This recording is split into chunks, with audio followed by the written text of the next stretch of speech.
Oh.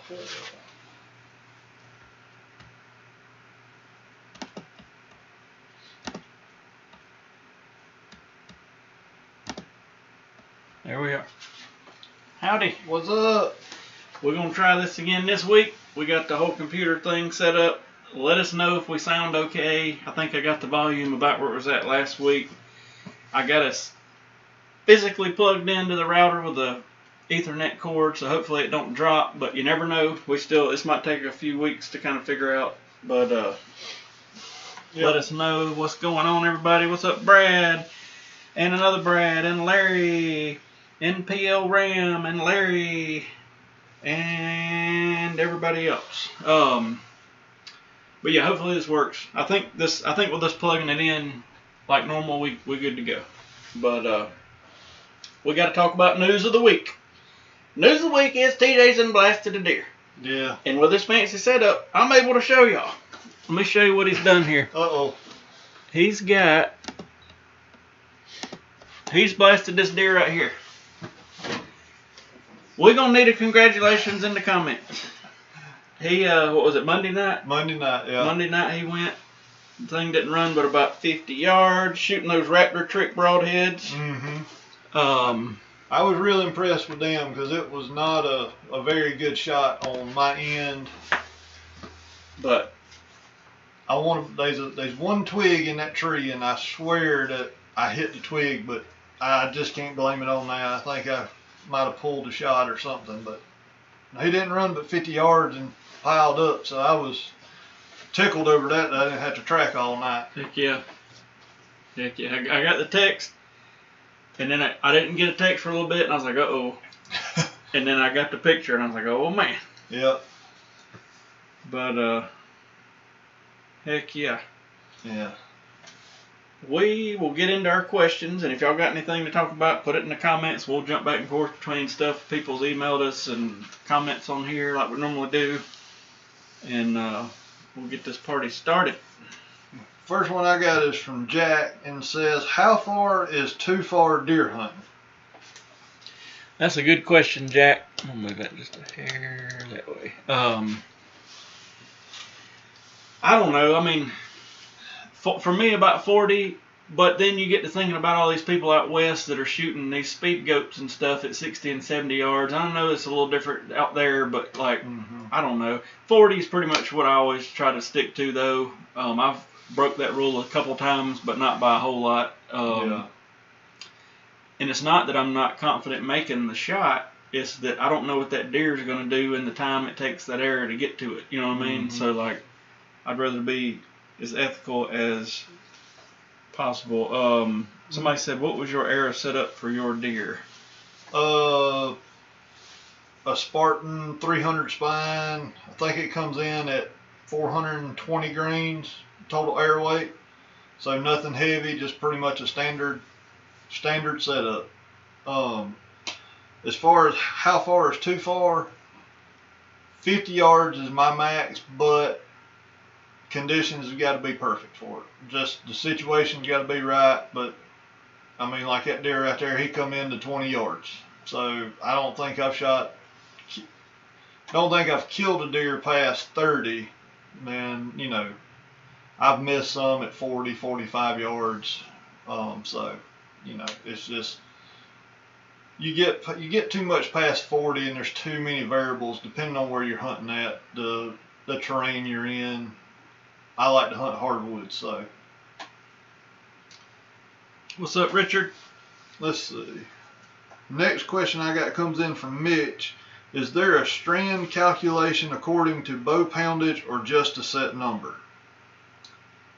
Really, it's a set number. It's a recommendation from the bowstring fiber manufacturer. So, like, let's say 452X, they recommend between 20 and 24. And we just making them all the time. We know that Bowtech from the factory tends to use 20 because they got thin cam tracks. But Hoyt likes 24 or even 26 because they'd rather it not move, and they make the cam a little wider. So, but on average, if you calculate the tensile strengths and blah, blah, blah, blah, blah, you got between a 5 and 6 time extra added safety measure there. Because, of course, you lose all your strength in the loop and all that good stuff. But on average, you know, you're shooting a 60, 70 pound bow. The way we've got them, you're at 5 or 6 or a lot more times the weight. Because, I mean, a single strand of that stuff, tensile strength's over, you know, around 100 pounds.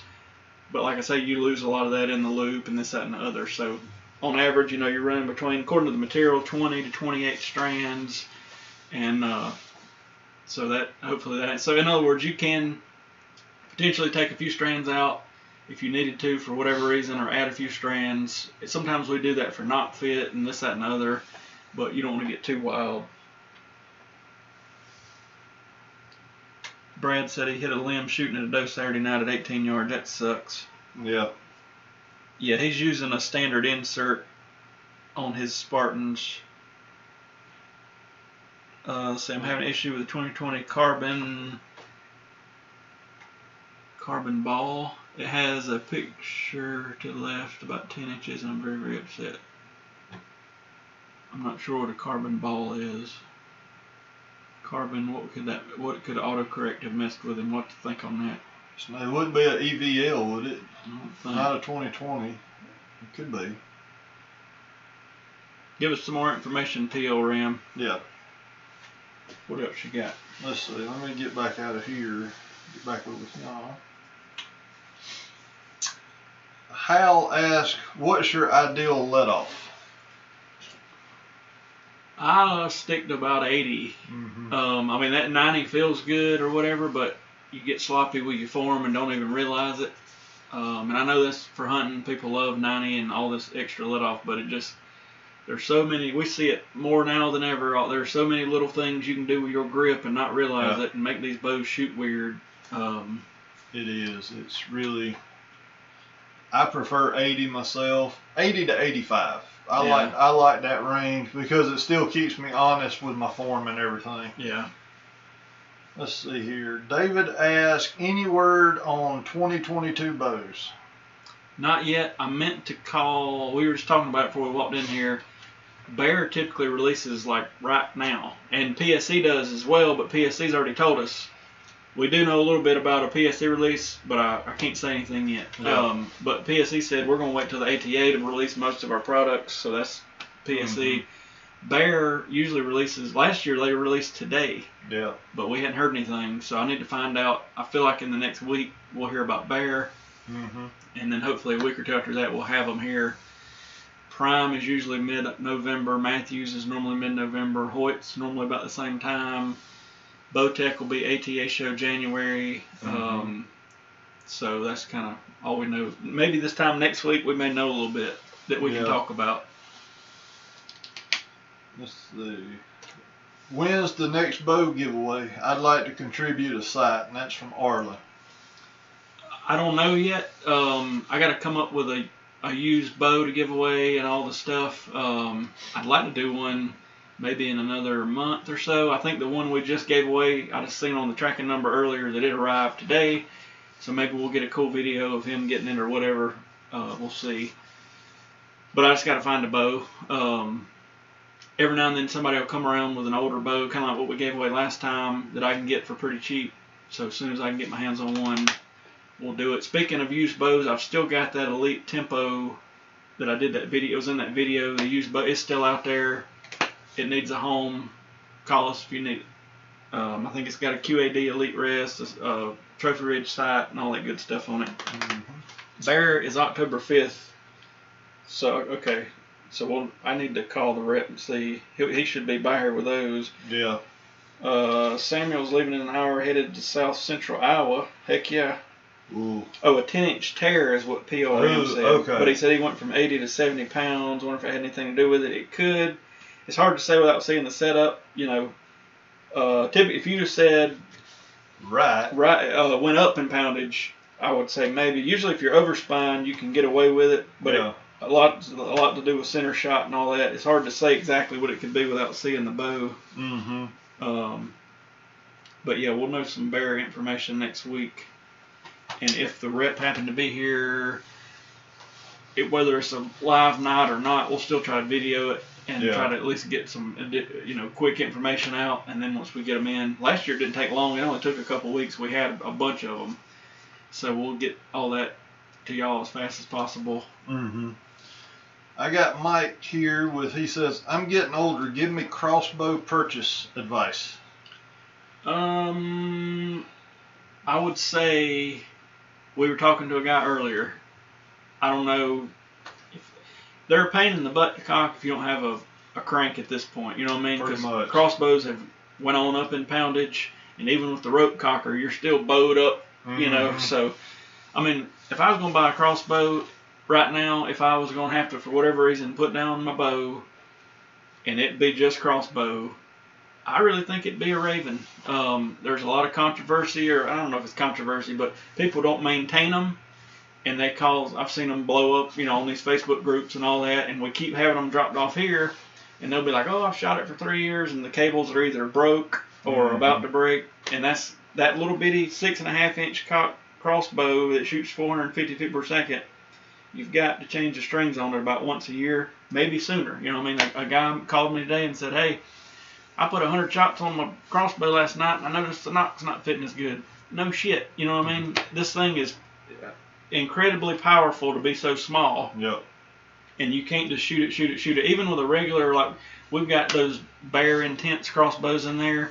They're still at like 400 feet per second, and the string runs on that rail. Yep. There's only so many times, lubed or not lubed, that thing's going to slide over a piece of metal before it breaks. You know what I mean? So crossbows are way more maintenance heavy than a bow.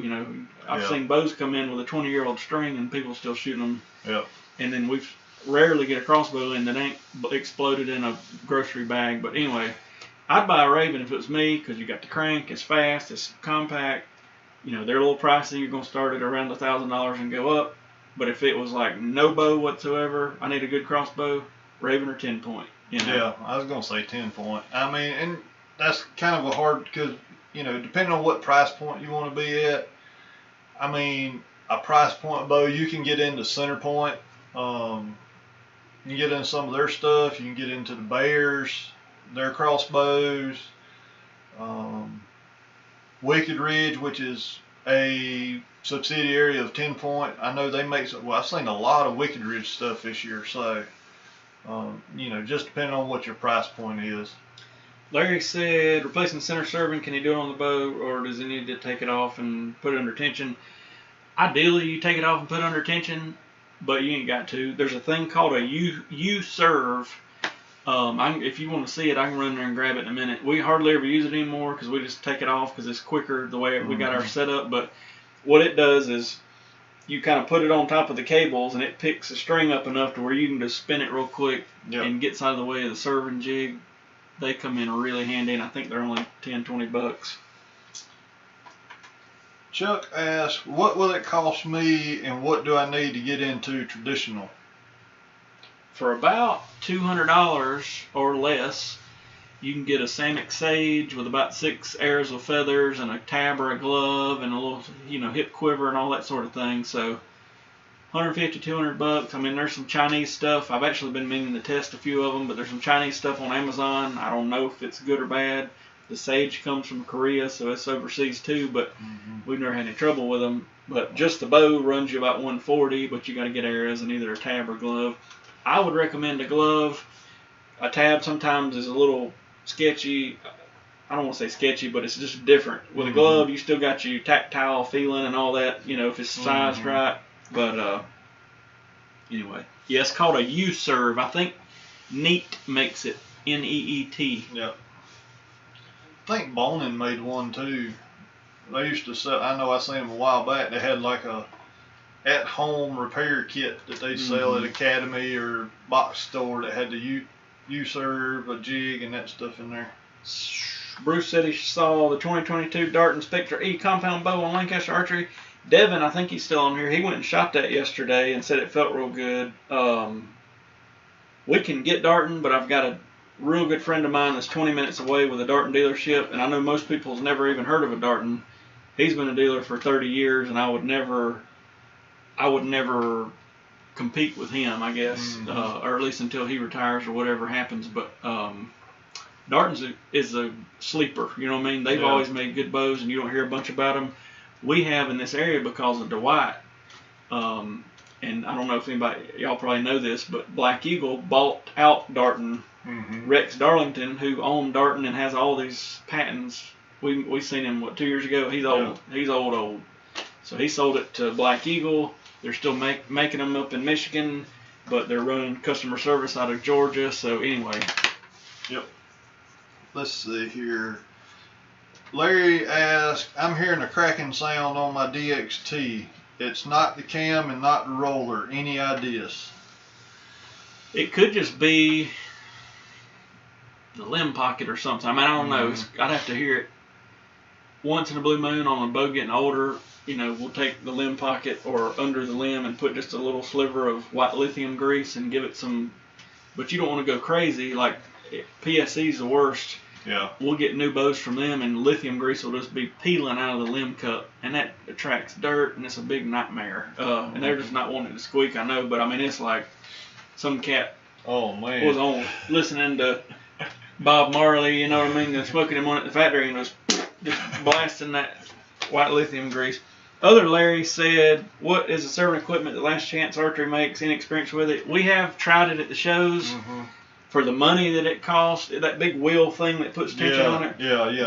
Just look into the Baker archery stuff. Baker, he makes you could buy a little string jig with a stretching device for about the same price, and it's way better built. And you could really get into more string stuff on Baker stuff. I think it's BakerArcheryProducts.com. I think. Either that or BAP. B-A-P. Yeah. I can't remember. If you Google it, it'll pop up. Let's see here. Zach says, I found y'all on YouTube. I've never hunted and never shot a bow. Where and how do I get started? He said, I'm in Oklahoma, if that matters. Biggest thing to do is just find you a archery shop. Yeah, and a couple buddies, or you can meet buddies at the shop. You know what I mean? Just go there, talk to them. Yeah, and they'll get you fixed up. I mean, just know what price point you want to be at when you go in. That's a big thing too. Yeah. And just tell them, hey, I'm new. Yeah. And they'll be happy to set up any kind of bow and let you shoot them. And that way you can kind of go from there. I couldn't tell you how many people come in here, and we'll have a slew of customers at one time, and they'll get talking. And I mean, we've seen them buddy up and go hunting together eventually, and all that. So it's just go to the shop, ask questions, shoot some bows. They'll lead you in the right way. Oh yeah. This one comes in from Nick. He said, my wife hits her arm no matter how I adjust the draw length on her mission bow. Any advice? It's probably either her stance or her bow arm. Her bow arm or grip. Yep. So like women with larger tatas sometimes have this weird stance, and I've seen this happen. They actually I hadn't seen one of these or sold one in a long time, but they make a chest protector that'll kind of pull the clothing and everything back out of the way.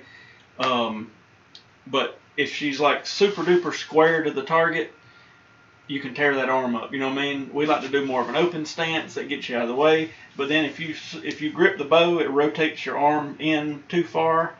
So it's going to be one of these couple things probably. Make sure she's not just, white knuckling the bow. Relax that grip, and it'll bring that wrist around a little bit. And I'm like, if you adjust the draw lengths and all that, of course a long draw length can catch it. But I guess if you're watching or you see this and none of this helps, send a picture or video at about eye level of her at full draw, and we can probably look and see what's kind of going on. You know what I mean? Yeah. But I would have to say it's probably bow arm or grip, one of the two. Luke said the bow came. He wasn't able to show it to me yet. He hit it. Okay, so that'll be cool. Luke's going to give it to him and video it. the giveaway bow, so that'll be cool. Mm-hmm. Buddy has a Trax that lets come off the stops. If he lets up just a little, can the strings cables be twisted to provide more valley? Maybe. You might could barely twist the cables. You might could get a string with a smaller serving on the cables. Other than that, you may have to look into like a rock mod or something. Because if you twist the cable, you're going to add poundage. Sometimes though it'll add a little bit of let off, but I don't know if it's going to be noticeable enough to get into all that. Yeah. So I don't know. Quinn asked, "What's your bucket list animal?" Right now, I just want to get an elk. Yeah, I'd say elk. Once I get an elk, we'll think about it again. And one year we're going to Colorado to do this thing, and people keep coming in. It's been, and they're like, "Oh man, there's nothing like it." So we just got to do it. Last one I got's from Rusty. He says, "Buy a Nexus now or wait till new primes are released. Unless you get a heck of a deal, you might want to just hang on a few more months." Yes, it's a two-edged sword. Right now we're at the 50-50 point, because it's still going to be a release in November, and most of the bows not shipping until December, January. Mm-hmm. So it's one of them. If you can hang loose till January, maybe hang loose. If you can't, you need it now for hunting season, buy it. You know, and that's just kind of the way it is. So it's always a weird time of year when bow companies release in the middle of deer season. It's just I've never figured that out. Like, why would you market 2021 bow, and literally like 2 weeks into our hunting season, and when other people's hadn't even particularly started yet, you know, October 1st, let's release the 2022s and piss everybody off, you know what I mean? And it's weird for us as a shop, you know, because it's like we almost want to get rid of our 2021s somewhere in October so that we're getting in the 22s and not sitting on a bunch of 21s, but it's still 21. It's just weird all around. Release some things in January like they used to back in the good old days 20 years ago. Let everybody get through their hunting season. Release them. Get them out quick. Don't sit on them forever. That's the other thing now. They release all these bows. They send us 3 of them. And then they say, oh, it's going to be 4 months before we can send any more. Yeah. Okay. It don't make no sense. No, it don't. But, let's see what we got here. But anyway, I've never figured that out. Why would you release bows in October? But it is what it is. I ain't heard of anything else coming out crazy. Me neither. But I think next week we should know more, especially about bear. I'll see if I can find anything out about prime. Last year we had the prime bow in our hands about mid-October, and we're sworn to secrecy for a couple weeks there, but we'll at least let you know if we've held it. Yeah. But I hadn't heard anything yet.